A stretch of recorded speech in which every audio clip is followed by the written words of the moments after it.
दोस्तों, नेपाल के प्रधानमंत्री दुबई भागने की फिराक में हैं। एयरपोर्ट बंद कर दिया गया है। कई मंत्रियों को सेना के जो हेलीकॉप्टर हैं उनसे एयरलिफ्ट किया जा रहा है। हालात पूरी तरह से बेकाबू हो चुके हैं। एक एक करके जानेंगे आखिर हालात क्या हैं। भरत जी, नेपाल से जो तस्वीरें सामने आ रही हैं, फिलहाल क्या हालात है? महिमा जी, नेपाल के राष्ट्रपति और नेपाल के प्रधानमंत्री के घर में आग लगा दी गई है और नेपाल के 4 मंत्री अब तक इस्तीफा दे चुके हैं और इस्तीफा देने के बाद नेपाल छोड़कर भाग रहे हैं। प्रधानमंत्री ओली भी नेपाल छोड़कर दुबई भागने की फिराक में है। सेना के हेलीकॉप्टर उनके घर के ऊपर देखे जा रहे हैं। नेपाल के हालात बेकाबू हो चुके हैं। जेन जी का जो प्रदर्शन है, जेन जी मतलब 18 से 27 साल के युवा सरकार के खिलाफ सड़कों पर उतरे। कल हमने देखा संसद में वो कूदे, संसद के ऊपर कब्जा किया, फिर उसके बाद सेना ने गोली चलाई। 20 के आसपास के युवा मारे जा चुके हैं, ये बताया जा रहा है।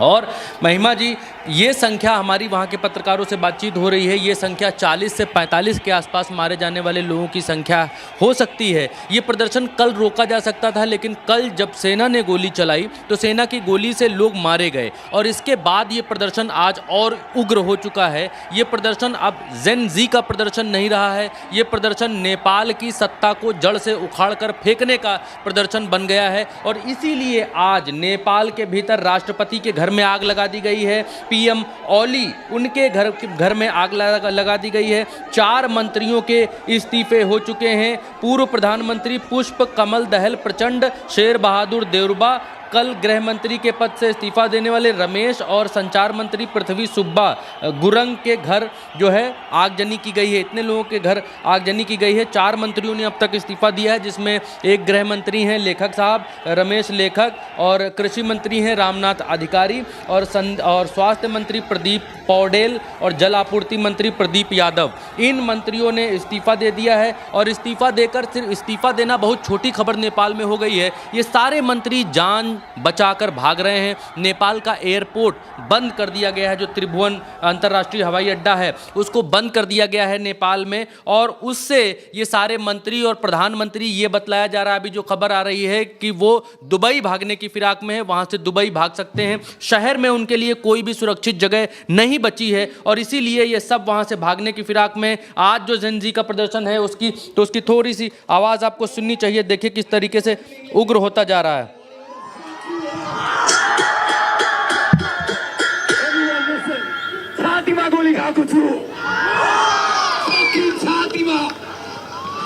कह रहे छाती पर गोली मारो। मैले प्रपर डकुमेन्टेसन बनाएको छु। यो मेरो रगत हो, नेपालीको रगत हो। नेताहरूले बनाएका छन्, right? We are gonna stand. अब ये वहाँ के नौजवान लोग हैं जो नेपाल की भाषा में बोल रहे हैं। और भी वीडियोस हैं, आप देखिए। इधर आइए, दिखाइए इसको। ये अमेरिका का दलाल कहा जा रहा है गठबंधन की सरकार को। ये जो सरकार है, नेपाल के भीतर जो सरकार चल रही है, ये ओली सरकार जो चल रही है लेफ्ट और नेपाली कांग्रेस के गठबंधन से चल रही है। इन दोनों के बीच में एक गठबंधन हुआ था कि भाई 1.5 साल हम सरकार चलाएंगे, 1.5 साल आप सरकार चलाइए, और 1.5 साल की सरकार चलाने का ये कॉन्ट्रैक्ट था। लेकिन ओली जब तक प्रधानमंत्री थे, ओली के प्रधानमंत्री रहते हुए ही ये सारा कुछ हो गया है। ये वो संसद है जिसके ऊपर यहाँ के लोगों ने कब्जा कर लिया है। नेपाल के लोगों ने यहाँ की संसद के ऊपर कब्जा कर लिया है। ये अस्पताल है जहाँ पर जितने लोग मारे गए हैं, घायल हैं, सब अपना इलाज कराने के लिए इस अस्पताल में पड़े हुए हैं। नेपाल के बहुत सारे अस्पताल फुल बताए जा रहे हैं।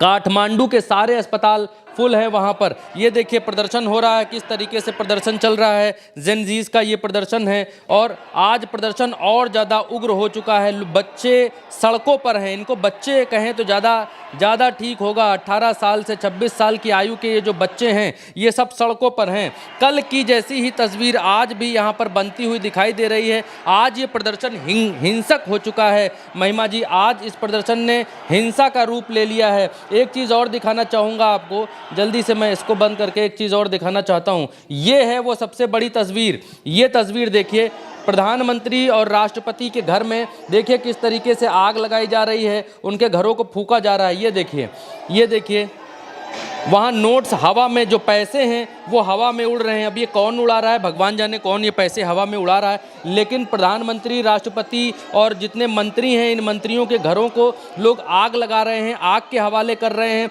और मंत्रियों के घर देखिए धूं धूं कर जल रहे हैं, पीछे से धुआं निकलता हुआ घरों के भीतर से दिखाई दे रहा है। और गोलियों की आवाज़ें भी यहाँ पर साफ तौर पर सुनी जा सकती हैं। और कुछ लोग ज़मीन से देखिए ये नोट उड़ा रहे हैं, ज़मीन से नोट उड़ा रहे हैं और खुशी मना रहे हैं कि उन्होंने इस सरकार को, इस गठबंधन सरकार को, नेपाली कांग्रेस और लेफ्ट सीपी जो लेफ्ट की सरकार है उसको, उसकी गठबंधन की सरकार को इन लोगों ने उखाड़ कर फेंक दिया है। नेपाल में ऊर्जा मंत्री का घर, वहाँ के राष्ट्रपति के निजी आवास पर भी कब्जा। अब ओली सरकार का जाना तय लग रहा है, जितनी जल्दी जाए उतनी जल्दी शांति आएगी। नरेंद्र नाथ मिश्रा हैं, भारत के जाने माने पत्रकार हैं, उन्होंने ट्वीट किया। और रास्तों का क्या हाल है ये देखिए, क्योंकि यहाँ पर लोगों ने सब कुछ अपने कब्जे में ले लिया है, कानून व्यवस्था ख़त्म हो चुकी है। और रास्तों पर किस तरीके की तस्वीरें दिखाई दे रही हैं वो हम आपको दिखला रहे हैं, बतला रहे हैं। अभी जो है सेना इस तरीके से उतारी गई है। ये नेपाल की सड़क का आज का हाल है महिमा जी। आज नेपाल में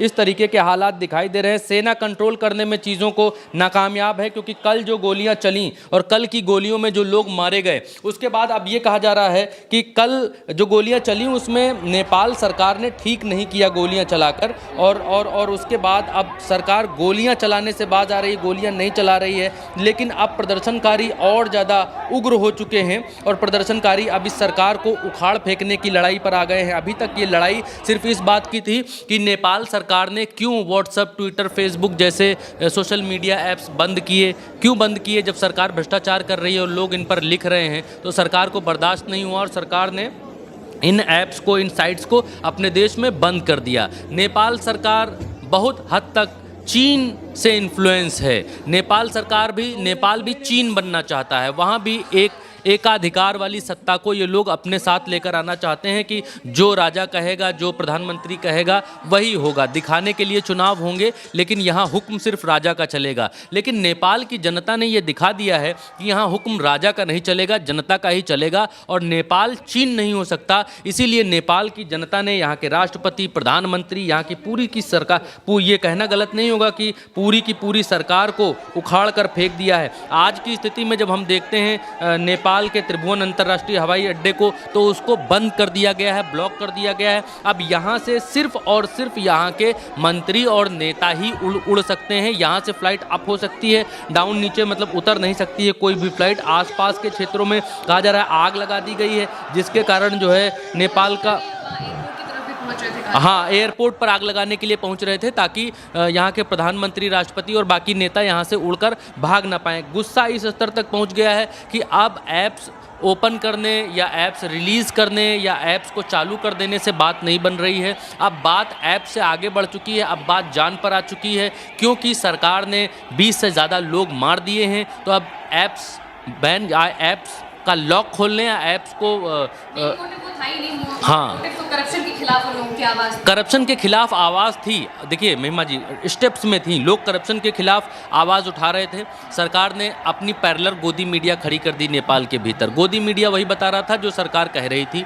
फिर लोगों ने सोशल मीडिया के ज़रिए आवाज़ उठाने शुरू की।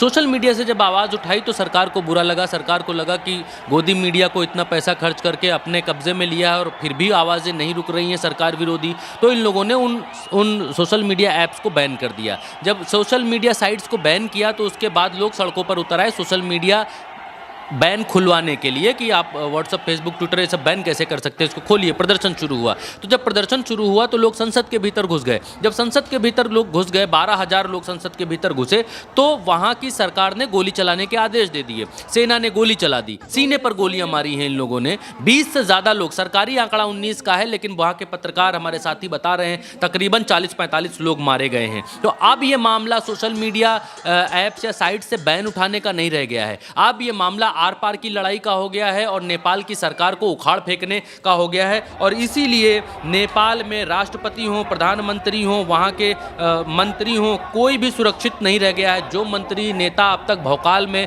नेपाल के भीतर सुरक्षा में जी रहे थे, अब सबसे ज़्यादा खतरे में वही नेता हैं, सबसे ज़्यादा खतरे में वही प्रधानमंत्री हैं, वही राष्ट्रपति हैं। हालात बेकाबू हैं, पूरी की पूरी सरकार देश छोड़कर भागने की फिराक में है और सेना के हेलीकॉप्टर गड़गड़ा रहे हैं और नेपाल के प्रधानमंत्री और राष्ट्रपति के घरों से उनको वहां से रेस्क्यू करके निकालने की तैयारी कर रहे हैं। ये खबरें निकल कर आ रही हैं। बिल्कुल, यानी कि नेपाल में लगातार जो स्थिति है वो बेकाबू होती जा रही है। लोग बिल्कुल भी नहीं चाहते हैं कि ये सरकार सत्ता में रहे, उन्हें सत्ता से उखाड़ फेंकने की उनकी मांग है और इसी वजह से प्रदर्शन लगातार चल रहे हैं। कहा जा रहा है जब तक प्रधानमंत्री इस्तीफा नहीं देंगे तब तक ये प्रदर्शन नहीं रुकने वाला है। अब देखना होगा कि ओली सरकार आखिर करती क्या है। फिलहाल के लिए मेरे साथ इस चर्चा में इतना ही। आप देखते रहिए उल्टा चश्मा यूसी।